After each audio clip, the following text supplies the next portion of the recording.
ابھی کچھ دن پہلے ہمارے جامعۃ الرشید میں ہمارے استاذ کے پاس ایک بڑا کروڑپتی آدمی آیا, مالدار آدمی, ٹھیک ٹھاک مالدار. مالداروں کے بڑے مسائل ہو گئے ہیں آج کل, پتہ ہے آپ کو. مالداروں کے گھروں میں ایسے ایسے مسائل چل رہے ہیں کہ آپ کی سوچ. کیوں؟ ساری زندگی دولت کے پیچھے بھاگ بھاگ کے نا, جیب میں بھی دولت ہے, دل میں بھی دولت ہے. اتنا دولت, یہ جو بھاولپور کا واقعہ ہوا, لڑکیوں نے اپنی عزت کے جنازے نکالے یہ نمبروں کے چکر میں. کیوں بھائی؟ نمبر میں ایسی کیا بات ہے کہ آپ اپنی عزت بیچ دو پروفیسر کے سامنے؟ ہمارے لیے نمبروں کی ویلیو نہیں ہے, ان لڑکیوں کے لیے بڑی ویلیو ہے, کیونکہ اس سے ان کا فیوچر وابستہ ہے. ان کو پتا ہے جب تک اچھے نمبر نہیں آئیں گے اچھی جاب نہیں ملے گی, اچھی جاب نہیں ملے گی پیسہ نہیں آئے گا, پیسہ نہیں آئے گا تو غریب رہیں گے, غریب رہیں گے تو ناکام ہو گئے. تو جب ناکامی غربت میں سمجھ لی گئی ہے تو وہ عزت بیچنے کے لیے بھی تیار ہے, ان کے لیے کوئی بڑا مسئلہ نہیں ہے یہ. وہ دوسرے کی جنسی تسکین کے لیے بھی تیار ہے, بس پکڑے نہ جائیں, پتہ نہ چلے, چھپ کے سب کچھ ہو سکتا ہے. یہ ہماری یونیورسٹیوں نے ذہن بنایا ہے لوگوں کا کہ پیسہ ہی سب کچھ ہے, خدا کا خوف, اللہ, آخرت, یہ یونیورسٹیوں کے ٹاپک ہی نہیں ہے. نہیں, یہی بات میرا خیال ہے. مجھے بہت لوگوں نے کہا بھاولپور یونیورسٹی میں ایسا ہوا, بیان دیں. میں نے کہا کیا بیان دیں؟ ایک یونیورسٹی میں ہو رہا ہو تو ہم بیان دیں نا. تو پتہ نہیں کہاں کیا کیا ہو رہا ہے یونیورسٹیوں میں, تو بہت کچھ ہو رہا ہے. جب آپ نے دماغ یہ بنا دیا لڑکیوں کا کمپٹیشن, نمبر, ترقی ترقی ترقی ترقی, بس, تو اس کا رزلٹ تو یہی نکلے گا. یورپ میں تو اس سے بھی آگے ہوتا ہے, آپ کیا سمجھ رہے ہو؟ ان کے لیے تو بھی چھوٹے چھوٹے مسائل ہیں, ان کے لیے تو یہ مسئلہ ہی نہیں ہے نا. اگر ان کو اس پہ, وہ تو کہتے ہیں یہ تو پتہ نہیں چھچوری باتیں, یہ پاکستانی لوگ اس طرح کی باتیں کر کے ڈپریشن میں جاتے ہیں. ان کے لیے تو یہ بہت چھوٹے مسائل ہیں. تو وہ تو اگر مرضی سے ہو رہا ہے وہ تو پھر سب کچھ جائز ہے ان کے یہاں. تو جب آپ نے ہر چیز, دولت کو, پیسے کو, عزت کو, شہرت کو, اور وہ نمبروں سے ہی ہو رہی ہے. ایک یونیورسٹی کے طالب علم یا طالبہ کے لیے سب سے زیادہ ویلیو کس کی ہے؟ نمبروں کی ہے. تو نمبر اس کو مل رہے ہیں تو آخرت کا کہاں سے خوف ہوگا اس کے دل میں؟ وہ تو کہیں گے ہم ناکام ہیں اگر ہمیں نمبر نہیں ملے. تو میں بتا رہا تھا, وہ کروڑپتی تاجر آئے ہمارے یہاں, استاد سے ملے, انہوں نے بتایا کہ میں اس قدر ڈپریشن میں ہوں کہ بتا نہیں سکتا. انہوں نے کہا میں نے ساری زندگی بیوی کو اچھا کھلایا, اولاد کو اچھا کھلایا, اب تنہائی میں سسکیاں لے رہا ہوں, کھانستا ہوں تو کوئی پانی کا پوچھنے والا نہیں ہے. سمجھ میں آ رہی ہے بات کہ نہیں آ رہی ہے؟ کھانستا ہوں نا, کوئی بیٹے کو یہ توفیق نہیں ملتی کہ پوچھ لے ابا پانی تو نہیں چاہیے, حالانکہ اس کے احسانات اپنی بیوی بچوں پہ ایک غریب آدمی سے کئی گنا زیادہ ہیں. لیکن بیوی کو پیسہ کھلا کھلا کے پیسے کا ہوس دل میں ڈال دی. اتنا پیسہ ملا بیوی کو کہ وہ سمجھنے لگی کہ دنیا میں سب کچھ کیا ہوتا ہے؟ پیسہ. خواہشات پوری ہو رہی ہیں نا. بچے بھی ایک آدھ بچے زیادہ پیدا نہیں کیے تاکہ ان کو زیادہ پیسہ کھلاؤں میں, تو بچے بھی ایک آدھ ہیں. اب وہ ایک ہی, جب وہ بھی پیسے کا مریض ہے, اس کو پتا ہے میرے باپ نے نسل کیوں روکی ہے؟ پیسہ بچانے کے لیے. تو پیسہ بچانا اصل مقصد کائنات ہے, لہذا ہم بھی کیا کریں گے؟ پیسہ بچائیں گے. تو پیسہ تو بھائی اولاد پہ خرچ کرو تو بھی کم ہوتا ہے, باپ پہ خرچ کرو تو بھی کم ہوتا ہے. نہیں یاری کھوپڑی شریف میں بات. بھائی جب بچے روکے جائیں گے اس لیے کہ اولاد زیادہ ہوگی تو ان پہ خرچ ہوگا, جب خرچ ہوگا تو پیسے کم ہو جائیں گے, تو وہی فلسفہ تو ابا پہ بھی آتا ہے نا صادق. تو پھر ابا پہ بھی خرچ کرنے سے کم ہوتے ہیں تو بیٹے پہ خرچ کرنے سے بھی کم ہوتے ہیں, تو نسل روکو. تو جب یہ دماغ شریف میں بیٹھ گیا کہ پیسہ جتنا روکا جائے گا بڑھے گا, تو بھائی پھر تو غریب پہ خرچ کرو یا ابا پہ خرچ کرو, کم تو دونوں صورتوں میں ہو رہا ہے. کیوں نہیں سمجھ میں آ رہی؟ کاش میں کسی طرح نا اپنی باتیں کھوپڑیوں میں ڈال دوں, مجھے سمجھ میں نہیں آتا میں سمجھاؤں کیسے. ایک ہی ٹاپک کو میں 20 سال سے چیخ رہا ہوں لیکن لوگ سمجھ نہیں پا رہے, یا میرے اندر طاقت نہیں ہے سمجھانے کی. خدا کی قسم مذہب کو فالو نہیں کیا نا, جو اسلام کہہ رہے ہیں نا آنکھ بند کر کے مانتے چلے جاؤ, اس سے تمہاری دنیا جنت بن جائے گی, آخرت تو بعد میں. ہم نے تو علماء کو دیکھا ہے, خدا کی قسم جیب میں تھیلا نہیں ہے, ایسے خوش ہیں اتنے. ہم پیغمبر سے بڑھ کر کون ہوگا؟ ہمارے نبی کے گھر میں 40 دن کھانے کو روٹی نہیں, چولہا نہیں جلتا, 9 بیویاں, بیوہ سے شادی, اور اس کے یتیم بچے لے کے پال رہے ہیں. ایسا نبی نسل روکنے کا حکم دے گا تمہیں؟ ابے کیا ہو گیا؟ دیکھو ایک نبی ہے جو غربت کی انتہا کو پہنچا ہوا ہے, وہ شادی بھی کتنی کر رہا ہے؟ 9. 9 بیویاں ایٹ اے ٹائم. ان کے خرچے 9 گنا بڑھ گئے نا ہم لوگوں سے. اور اپنی نسل بھی نہیں روک رہے. وہ تو اللہ نے آپ کو اولاد نہیں دی, اس میں بڑی حکمتیں تھیں, تاکہ نبی کی اولاد میں بیٹا نہیں اللہ نے دیا نا, بیٹے ہوئے تو کیونکہ آپ آخری نبی ہیں. کیونکہ جو نسل چلتی ہے نا پیغمبروں کی, وہ تو ساری اولادوں میں چلتی ہے نا. تو اللہ نے آپ کو نرینہ اولاد کو زندہ ہی نہیں رکھا تاکہ نبوت کا بالکل دروازہ بند ہو جائے. کوئی آپ کی نرینہ اولاد ہو ہی نہیں کہ تاکہ کوئی بعد میں کہہ سکے کہ نبی آ سکتا ہے نیا. اس میں بڑی حکمتیں تھیں. لیکن ہمارے نبی غربت کی انتہا پہ, شادیاں بھی کتنی کر رہے ہیں, 9 بیویاں. اور ایک ام سلمہ جو بیوہ تھی ان سے بھی نکاح کیا. انہوں نے کہا میرے بچوں کا کیا ہوگا, فرمایا بچے بھی لے آؤ. ہمارے ہاں جو لبرل طبقہ ہے وہ کہہ رہے اپنے بچے پیدا نہ کرو, اس سے تمہاری آمدن کیا ہو جائے گی, کم. اور پیغمبر کیا کہہ رہے ہیں, اتنی کم جتنی میری ہے, یعنی نبی بزبان حال بتا رہے ہیں اتنی تو کسی کی بھی کم نہیں ہو سکتی. اور ایسے میں پیدا کرنا تو دور کی بات, دوسروں کے بچے بھی کیا کر رہا ہوں, اپنی کسٹڈی میں لا رہا ہوں. تو اسلام اور یہ لبرل لوگوں کے نظریات 180 ڈگری پہ ہیں کہ نہیں ہے, مجھے یہ بتاؤ خالی. تو اسلام کیا سمجھانا چاہ رہا ہے پیغمبر کی سیرت سے؟ بھائی پیسہ کماؤ, فکر کرو, لیکن انسانوں پہ خرچ کرنا مت چھوڑو. نہ انسان کی نسل کو روکو یہ سوچ کے کہ کھا جائے گا ہم سے, نہ ماں باپ پہ خرچ کرنا روکو یہ سوچ کے کہ کم ہو جائیں گے. بلکہ نبی نے فرمایا صدقہ کرنے سے مال کم نہیں ہوتا بلکہ بڑھتا ہے. اوپر والا ہاتھ اللہ کو نیچے والے ہاتھ سے زیادہ محبوب ہے. اس لیے مسلمان, ہم نے علماء کو دیکھے ایک دھیلا بھی جیب میں نہیں ہے, ٹینشن میں پھر بھی نہیں ہے, خرچ پھر بھی کر رہے ہیں. ہمارے نبی تو غریب آتا تھا ادھار لے کے دے دیتے اس کو. کتنے صحابہ ایسے ہیں کہ شہادت کے وقت پتہ چلا کروڑوں روپے قرضہ تھا ان کے اوپر. وہ قرضہ پھر ان کی وراثتوں سے نکلا. برکت, امام بخاری نے ایک باب باندھا ہے کہ مجاہد کے مال میں برکت, مجاہد کے مال میں برکت. وہ صحابی رسول ساری زندگی جہاد میں گزری, تو جہادی سامان کے لیے ضرورت ہوتی تھی, وہ قرضہ لیتے تھے. اللہ نے ان کے مال میں اتنی برکت دی کہ ان کی کروڑوں روپے کی قرضے ان کے انتقال کے بعد ادا ہو گئے. تو خرچ کرنا سیکھو میرے بھائی, خرچ کرنا سیکھو. تمہارا جب تم خرچ کرو گے نا اپنے بچوں پہ, اولاد زیادہ ہوگی, بیوی پہ بھی بچوں پہ بھی, ان کو بھی خرچ کرنا سکھاؤ. ان کو بولا بیٹا پیسہ ویسا کچھ نہیں ہوتا, پیسہ جمع کرنے کی چیز نہیں ہے, پیسہ کیا کرنا ہے, خرچ کرنا سکھاؤ. جب تک آپ کے پاس 2 ہاتھ اور 2 پاؤں سلامت ہیں, سورس آف انکم ہے آپ کے پاس. تو وہ بیچارہ وہ کروڑپتی آدمی آیا, کس علاقے کا تھا, میں وہ علاقے کا نام نہیں لوں گا, وہ علاقے والے غصے ہوں گے, ہم لوگ کو بدنام کرتے رہتے ہیں مفتی صاحب. تو کہہ رہے بھائی میں نے بیوی کو بھی ٹھیک ٹھاک کھلایا, بچوں کو بھی, بچے کتنے 2-3, ان کو بھی بہت کھلایا, اب کھلانے کے قابل نہیں ہوں, ریٹائر ہو گیا ہوں, تو گھر میں پڑا ہوا کھانستا رہتا ہوں, بچوں کو برا لگتا ہوں, کیونکہ بچوں کو نوٹوں کی کیا پڑ گئی ہے عادت.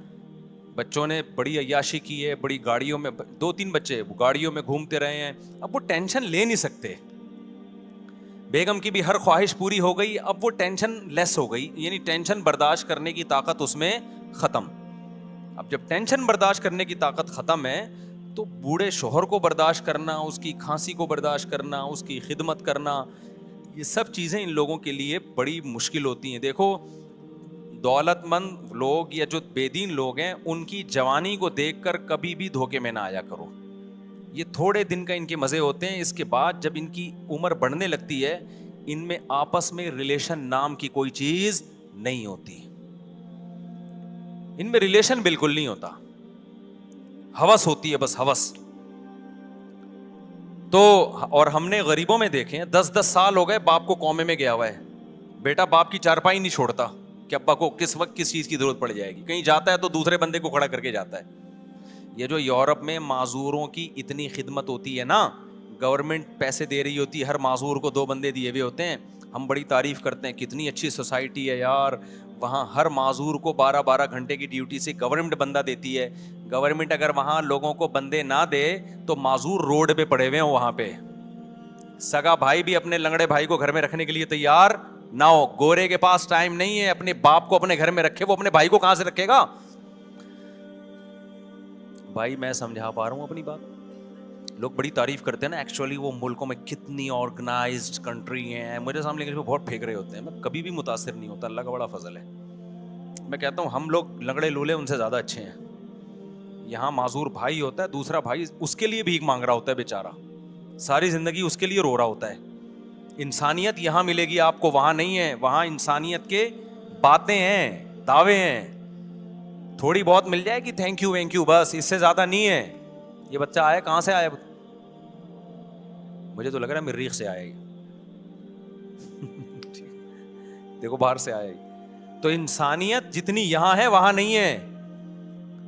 تو وہ جو معذور ہے نا, ایک اپاہج ہو گیا, معذور ہو گیا, گورے کے پاس ٹائم تھوڑی ہے اپنے بھائی کی 12 گھنٹے خدمت کرے. وہ کہہ گیا ایکچولی ترقی کرنی ہے, میں نے پیسہ کمانا ہے, میں کیوں 12 گھنٹے اس کی خدمت کر کے جنت کماؤں. وہ جنت کو مانتا ہی نہیں ہے. اور میں نے یہاں لوگ دیکھے ہیں 10 سال سے باپ قومے میں پڑا ہوا ہے,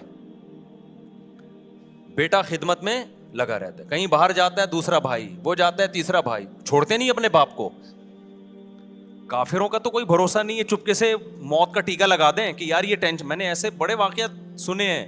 ایک جگہ میرا جانا ہوا, میں علاقوں کے نام نہیں بتاتا, پھر وہ لوگ غصہ کرتے ہیں, کہ وہاں لوگوں نے بتایا کہ ہمارے علاقوں میں ایسا ہوتا ہے غیر مسلموں کے یہاں, کہ باپ بوڑھا ہے, وہ عمر زیادہ ہو گئی, کھانستا رہتا ہے, تو چپکے سے ڈاکٹر کو پیسے کھلائے, بھائی اس کو ٹیکا شیکا لگا کے مارو اس کو, کیونکہ کسی کام کا نہیں ہے. بہت ہوتے ہیں ایسے کیسز.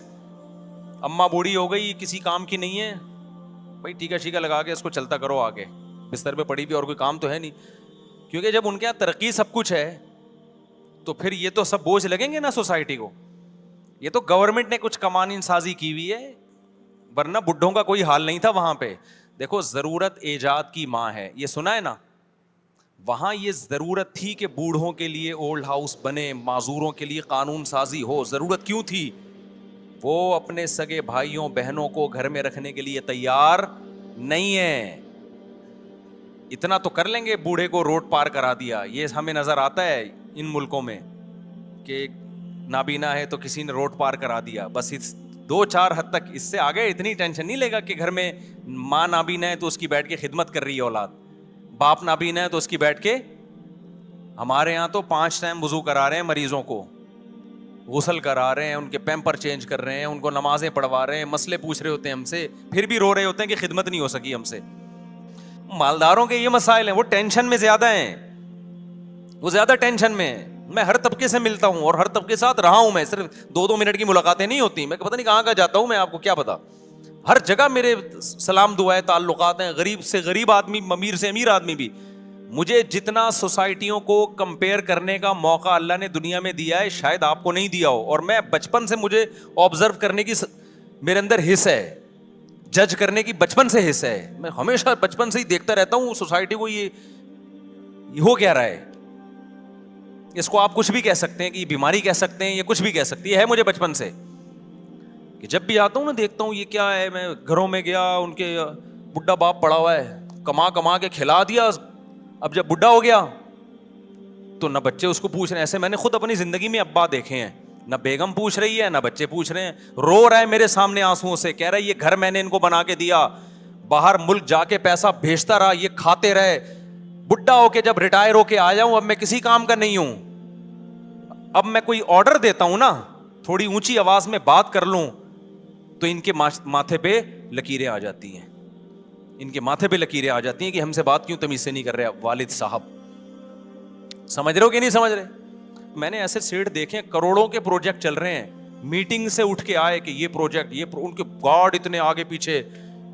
میرے میٹنگ ہونے والے تھی ایک سیٹ سے, وہ مجھ سے ملنا چاہ رہے تھے, اور آگے پیچھے ان کی پولیس موبائل ہیں, ان کا بڑے بڑے کراچی میں بہت بڑے بڑے پروجیکٹ ہیں. بینک کے ڈائریکٹر نے مجھے بتایا کہ وہ آپ سے ملنا چاہتے ہیں. میں نے کہا آ جائیں, انہوں نے کہا وہ نہیں آ سکتے, وہ اتنے ان کے وہ سیکیورٹی کے ہیں, وہ بیچارے بہت مصیبت میں ہو جائیں گے, آپ ہی چلے ہیں. تو میرے کیونکہ ان سے سلام دعا تھی جو بینک کے تھے, تو میں نے کہا چلو, اسلامی بینک تھا, تو میں نے کہا وہ کیا ہوا, کہہ رہے ہیں ان کو تو انا للہ ہی ہو گیا ان کا. تو میں نے کہا اتنے بڑے آدمی کا انا للہ اتنے آرام سے ہو گیا؟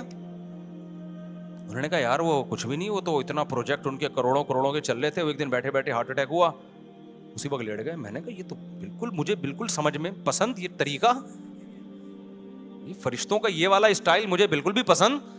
ہم سے فرشتہ پوچھتا, ہم کہتے ہیں یار یہ بالکل بھی ٹھیک نہیں ہے, اتنا بھی مسافر خانہ نہیں ہونا چاہیے نا, کیا خیال ہے, یعنی ہم قرآن کو سن سن کے جتنا دنیا کو مسافر خانہ سمجھتے ہیں نا, خود میں بھی جب ایسی چیزیں دیکھتا ہوں تو میں کہتا ہوں یار اتنا تو ہم بھی نہیں سمجھ رہے.